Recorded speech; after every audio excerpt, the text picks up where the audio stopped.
I'm doing a bit of a tour today. I have 4 gigs. I have a 10 a.m. Sugar Creek Senior Living. I have a 12:30 in Milan, Tennessee. It's M-I-L-A-N. They pronounce it Milan. Don't ask me, y'all. I'm not even going to talk about that. Milan, Tennessee. And then 2 shows in Jackson at 2 p.m. and 3:15. I'm blessed, y'all. This is a blessing. This is a great day. I get to entertain some folks, make good money, and I'm home by 6. Yeah, of course I'm going to do that. Are you kidding? 4 different shows, pretty minimal driving, like it's an hour. The first one, half an hour to the second one, half an hour to the third one, 15 minutes to the fourth one, and then an hour and 15 minutes to get home. That's it, you know, like I listen to podcasts, make my own content, and enjoy the heck out of it. So I wanted to talk with you today about the next generation of retirees. So if you're a piano player that's playing at retirement communities, you need to be aware of this and why this is such a great opportunity. We are in the process of the largest population of people retiring in the United States. The so-called baby boomers. The boomers, y'all. The boomers are retiring. Now, what does that mean? That means that slowly but surely they're going to need the care of retirement communities, skilled nursing communities, and yes, even memory care facilities as well. First, they'll start out in independent living. That's where most people go to enjoy their retirement. You know, it's exciting. Like, they've saved for a long time. Maybe they have a pension. Maybe they built up a lot of wealth, and they're just not going to work anymore, and they're going to enjoy their life. So I'm seeing this slowly. I'm seeing this very slowly. First, I want to talk about the generational differences between the baby boomers and the generation that came before them, their parents. So their parents are called the, what are they called? The World War II generation, the silent generation. And they're, the way that they were raised is very different. The silent generation takes their name from the child-raising philosophy that children should be seen and not heard. Okay, so they had much different approaches to raising their kids, their boomer kids. The boomers, on the other hand, and I use that term affectionately, respectfully, if you are of that age, then let me know what you think of that phrase. I don't mean that to be pejorative at all. It's easy to talk about it, the baby boomers, and then the boomers is kind of like more of a abbreviated version of that. So when I use that phrase, I mean it respectfully, and because it helps to refer to that certain generation. Okay, so that being said, the boomers had a very big shift culturally. The boomers were the ones that were born and then raised around the time of the 60s, okay?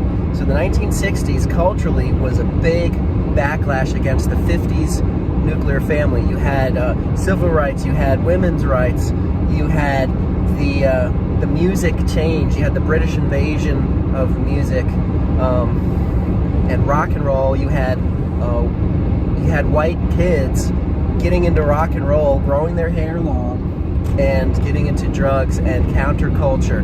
There's a lot of counterculture in the universities. This is kind of where you first start to see that, really, historically. And so all of that embodies the boomer personality. You will notice that the boomers in retirement communities, and there are a couple of them retiring, they look much different. They present themselves much differently. Their parents, the silent generation, they fought in World War II, or they were part of the war effort, and they grew up appreciating the fruits of the United States' position after World War II, which was the ability to have access to the television, to automobiles, and to houses, and live in the suburbs, basically. I mean, I'm generalizing here, but that's basically their American dream. They cut their hair short, they're very tidy, they dress well, they wear button-ups, and the men wear button-ups, and the ladies dress very, what's the word? sensibly is the word that they would use. They coif their hair sensibly, they get perms, and they have very smart-looking jackets and jewelry. So that's kind of the silent generation. But on the other hand, contrast that with the boomers. You have the men growing out their hair. They were the long hairs, y'all. I used to be long hair till I cut mine short. So they had, you'll see even today, like the boomers when they retired, they don't care about impressing anybody with their dress. They don't care about button-up shirts. Like, they will show up to a gig in a t-shirt and shorts and flip-flops, and they wear their hair long. They're not worried about how they present themselves, man. They want to feel and look, well, free. They want to be free. They're free spirits. That's part of that countercultural mentality. The women will have their hair long, and you may notice too that they have a rebellious streak too. So the silent generation is a little bit more conformist. They're more reluctant to rock the boat in the shows. The boomers, however, oftentimes they'll speak their minds. Not all the time, you know, like it does depend on personality. And again, I'm generalizing here for the sake of preparing you for what's to come. Okay, so that's a little bit about the historical context of the different ways that they operate, okay? Now, how does that reflect in the music that you play? Well, there's a general shift in the music. I've been doing this for over 10 years, and in the 10 years I've been doing it, when I first started out, people wanted to hear stuff from the 30s. Now, a lot of the people that wanted to hear stuff from the 30s are still alive, but unfortunately, some of them do pass away, y'all. That's part of life. You know, it's sad when it happens, especially if you know the person and then you don't see them at the next gig. It's a sad thing. But your job is to make their time on earth as pleasant and wonderful as possible through the joy of music. That's essentially what you do. That being said, the 30s music is not as frequently requested. It still is requested, I would say, about 30% of the time, whereas 10 years ago, I would say more like 60% of the time. And then now, you have 1940s and 50s music. 50s music especially is red hot in 2023 among the retirees, because that's the music that they want to hear. That's the music that imprinted on them. The boomers are starting to retire, and you're going to see more and more of them in these communities as you play. They want to hear different music, y'all. There is a shift from the Doris Day nuclear family, Dean Martin, Andy Williams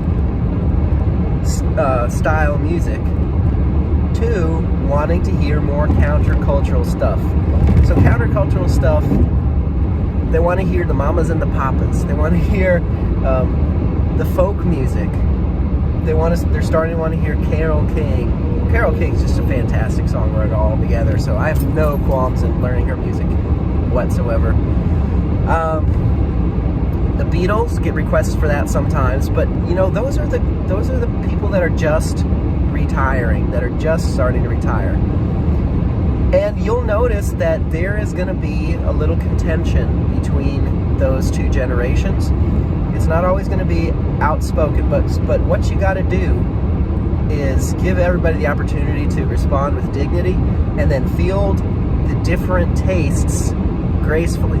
So be fair.